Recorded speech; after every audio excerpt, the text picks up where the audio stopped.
So guys, we are back on the 2014 Crosstrek hybrid project car. Parts finally came in from SubaruPartsDeals.com. We got a ton of stuff, about $2,000 worth.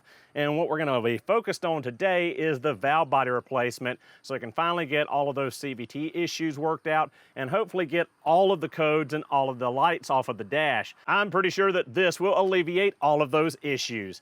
With that said, let's go ahead and jump into the video and jump into this valve body replacement.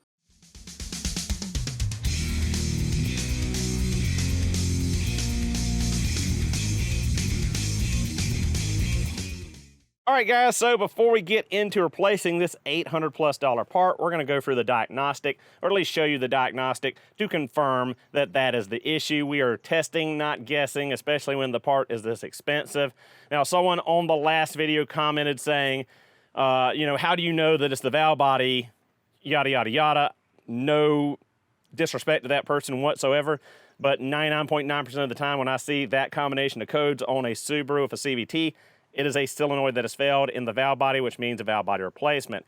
So we have our fluke meter hooked in. We are on resistance, measuring ohms. We are tied in through that lockup or that torque converter clutch pressure control solenoid. Good ground. We are reading 0 to 0.1 ohms. That solenoid is bad. It should be 13 ohms plus.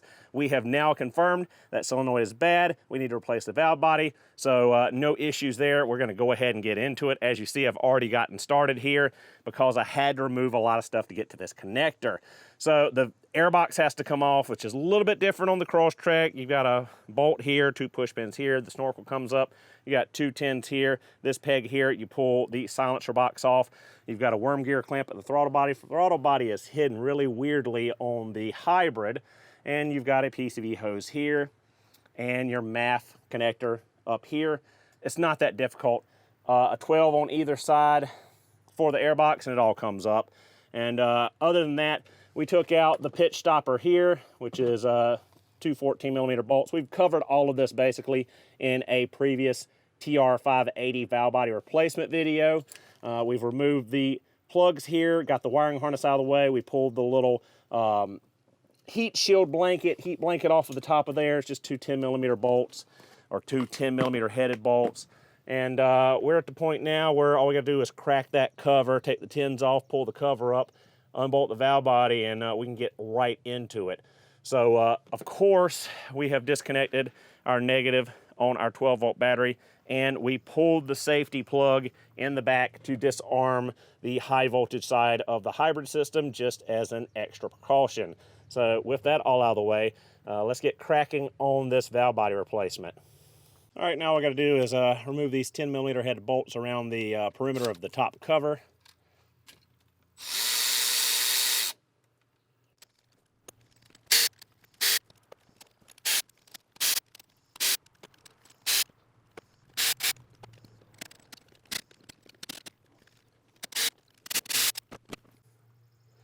For some reason there's RTV, or appears to be RTV, on these threads, which is not a good sign, which means someone got in here and didn't know what they were doing.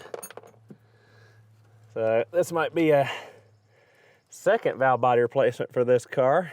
Don't have any history on it to know, other than the engine reseal and PCM replacement paperwork I got from the previous owner.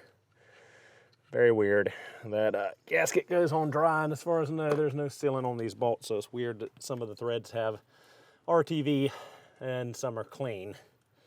So who knows what we're about to find when we crack this lid.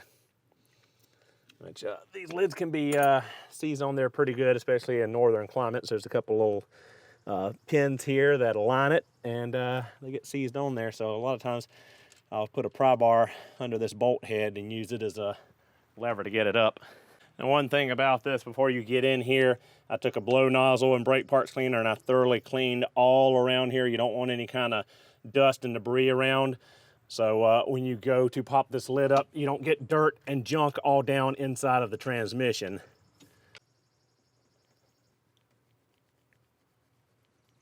All right, a little bit of penetrating fluid on those pins and a little bit of wiggling back and forth under the bolt head with a pry bar, and we have popped ourselves up here.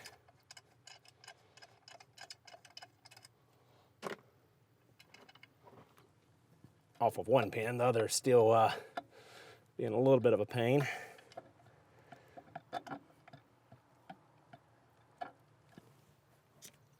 Grab a little pocket pry bar. I have a feeling this pin's coming out of the transmission in the lid, and it did. So we'll get our lid back so we can disconnect our internal connector, which unfortunately I am blocking the view of. All right, and pigtail is unplugged from the top of the valve body there. We can set this to the side. Probably gonna need to drive that pin out of there.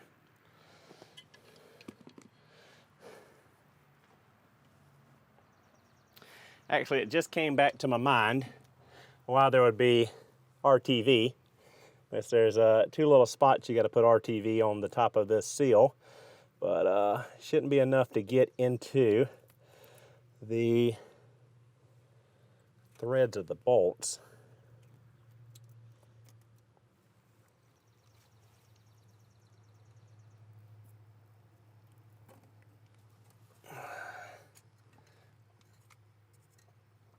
Definitely seems like excessive RTV there, but whatever. Now we just have to be very careful not to drop anything inside of our CVT. Get this old RTV. They put too much and it squished out. Grab it, pull it out of there. Come back with a razor blade in a minute and push that off to the side. So now we can go ahead and unbolt and remove our old valve body. Now part of this is our two small O-rings under the valve body, between the valve body and the case. You're gonna be super careful removing this, that the O-ring doesn't come out and drop into the CVT. And inversely, when you go to install the new valve body, you'll make sure those O-rings are in the correct place and do not move or get pinched while you're putting the new valve body in there on top of them.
All right, now we should be able to lift her on out of there.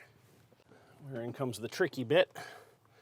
This thing is awkward, a little bit heavy, and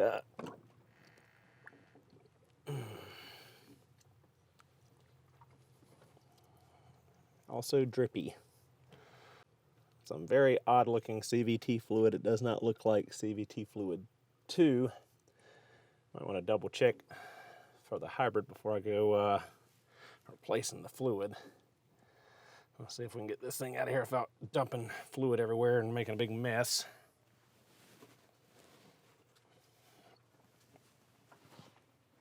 And yes, I know there's a tool you're supposed to put in here, but I don't know if I trust the tool. And by tool, I mean it's a big plastic sheet you're supposed to put in here, and it's supposed to cover everything but this hole. Problem with that is, if you drop anything, it's going to funnel it down into the transmission. I'd rather take my chances spilling a little bit of fluid getting the old valve body out than risk dropping something and it sliding right into the CVT due to that little apron. So we got out of there with only a couple of drops spilled here and there. A little bit of cleanup and good to go.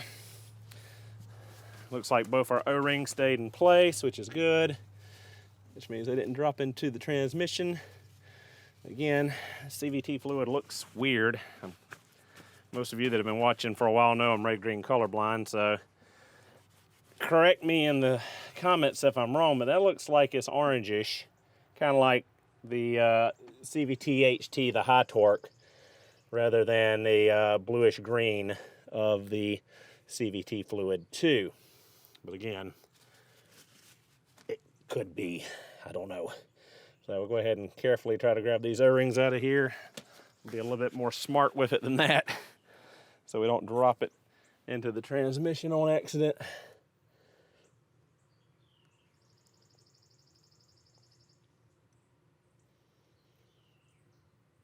One,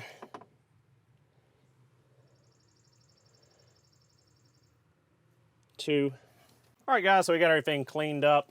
We are ready to go back together. Here's our new cover gasket, 313388AA020. Our new O-rings, 8069122200. And our new valve body is a 31825AA072. Apparently the valve body is different from the hybrid compared to the regular TR580. So if you're working on a hybrid, there's a different one than what we've covered in the past on the TR580. All right, guys, we're gonna go ahead and put our new O-rings in place very carefully. Just like so. And now we can grab our new valve body and set it in there.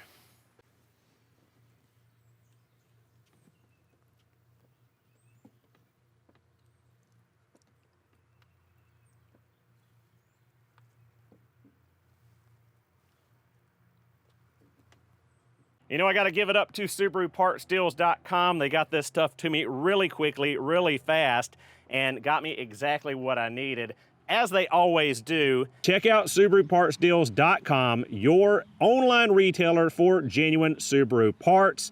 Easy to navigate website. You can search by model, year, and trim, or you can simply type in your VIN number to easily find the parts you need for your Subaru.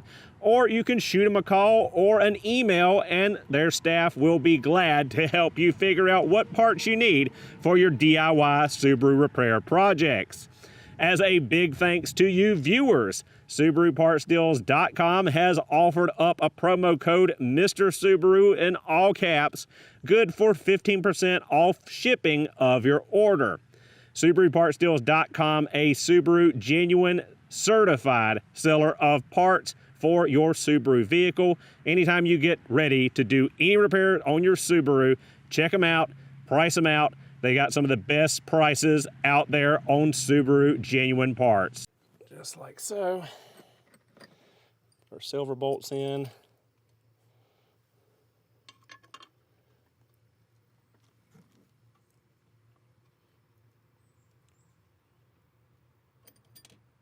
All right, so what we're going to do is temporarily tighten up our silver bolts and drop all our black bolts in.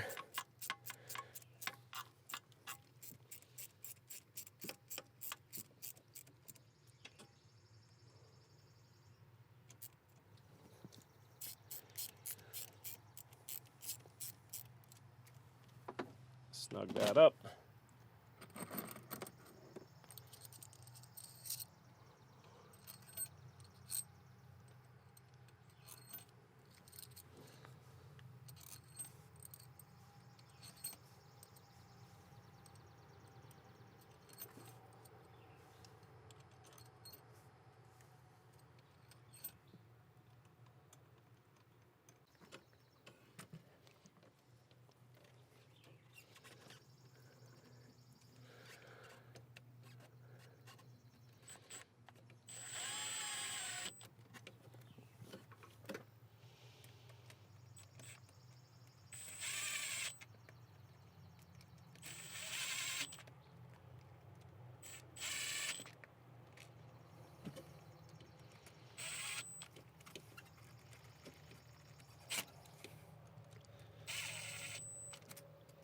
All right, now we're gonna take our torque wrench, torque the black bolts to 9 Newton meters.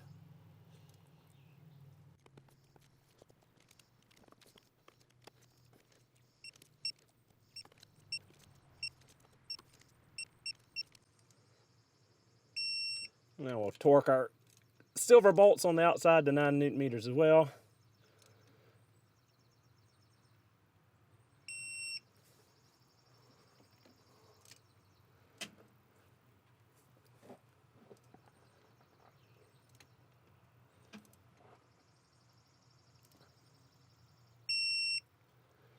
And we're good.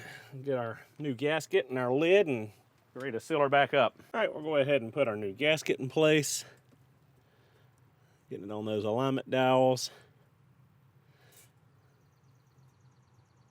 A little bit warped. I don't want to sit exactly flat. I need a little ultra gray in the little oval cutouts here. And we'll drop our lid back on and torque our lid down to 9 Newton meters as well. Just a little bit of ultra gray in those ovals. And that is all we need. We don't need a ton like they had before. Now we'll come back in with our cleaned up lid. Don't forget to plug it in when you get down here. So we'll plug in the harness to the new valve body till it clicks. And we'll set our lid down on those alignment dials. Just like so. And I believe we have 12 bolts around the perimeter.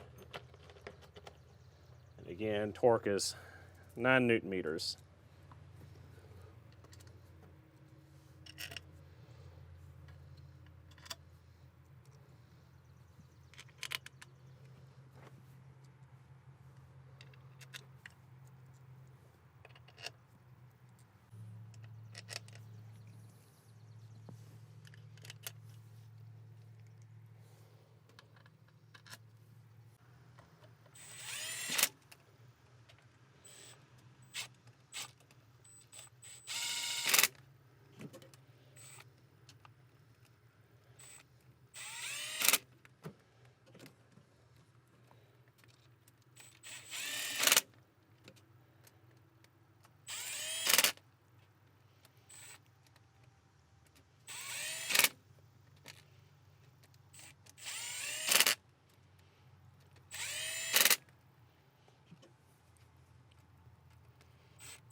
All right, now we can pull our wiring harnesses back around.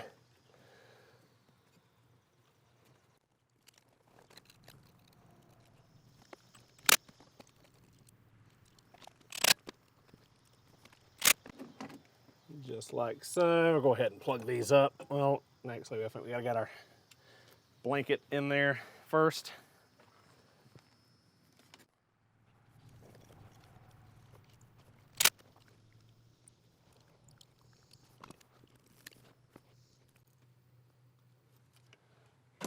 All right, now we can go ahead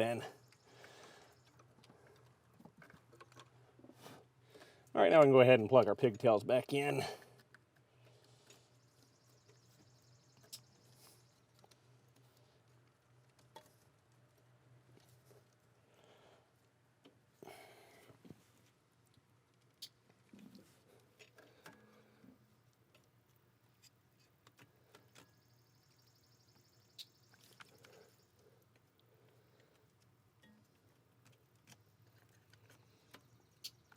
And just like so. Pull this ground wire back around over to here. We'll get our pitch stopper back into place. We need to grab our vent tube and fish it back up. Feed that back into that bracket.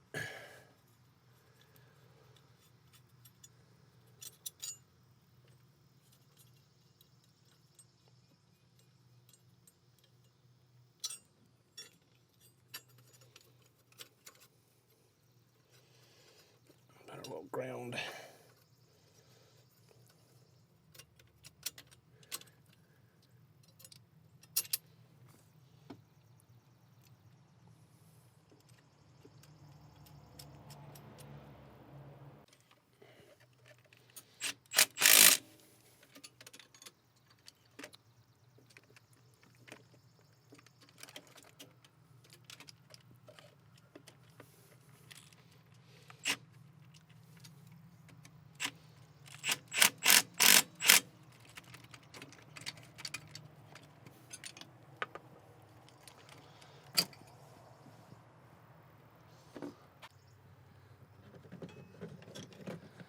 Grab our pitch stopper, put that back into place.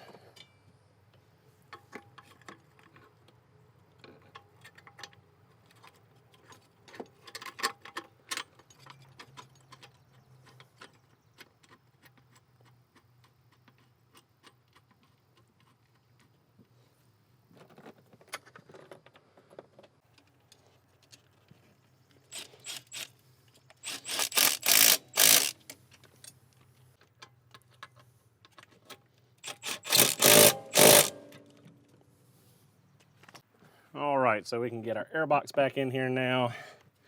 Again, quite a different setup from the normal F-Series.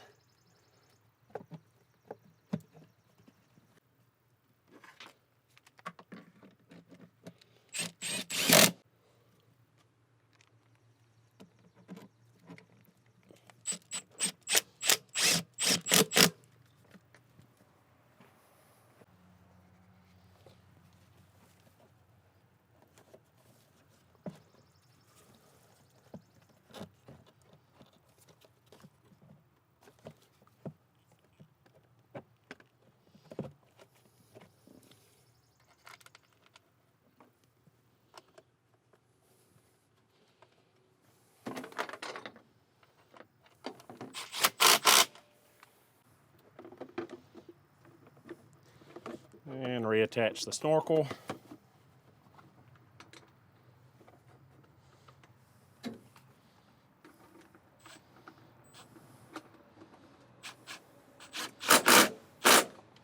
And we're all set.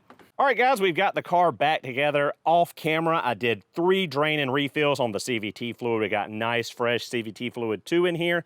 And I did the relearn on the CVT using the Subaru Select Monitor 3. For some reason, my Top Don and my Zenith were being a little buggy with this being a hybrid. There's a little bit different procedure for the relearn for whatever reason, so I had to break out the actual Subaru Select Monitor 3, but it went through and got it done. No issues, no problems. So with the relearn done, all of our lights are gone. Everything is out of the PCM, all of the codes, everything. Pretty sure that the valve body fault was the root cause of all of those issues. I'm about to go take a test drive with this thing, make sure nothing else pops up, no more warning lights, no more codes, and see if the hybrid system starts working as it should, charging up, working under hybrid power, and you know, doing the auto start stop and all of that stuff. So with that said, thank you guys so much for watching. Hope you enjoyed the video. I'll see you all in the next one.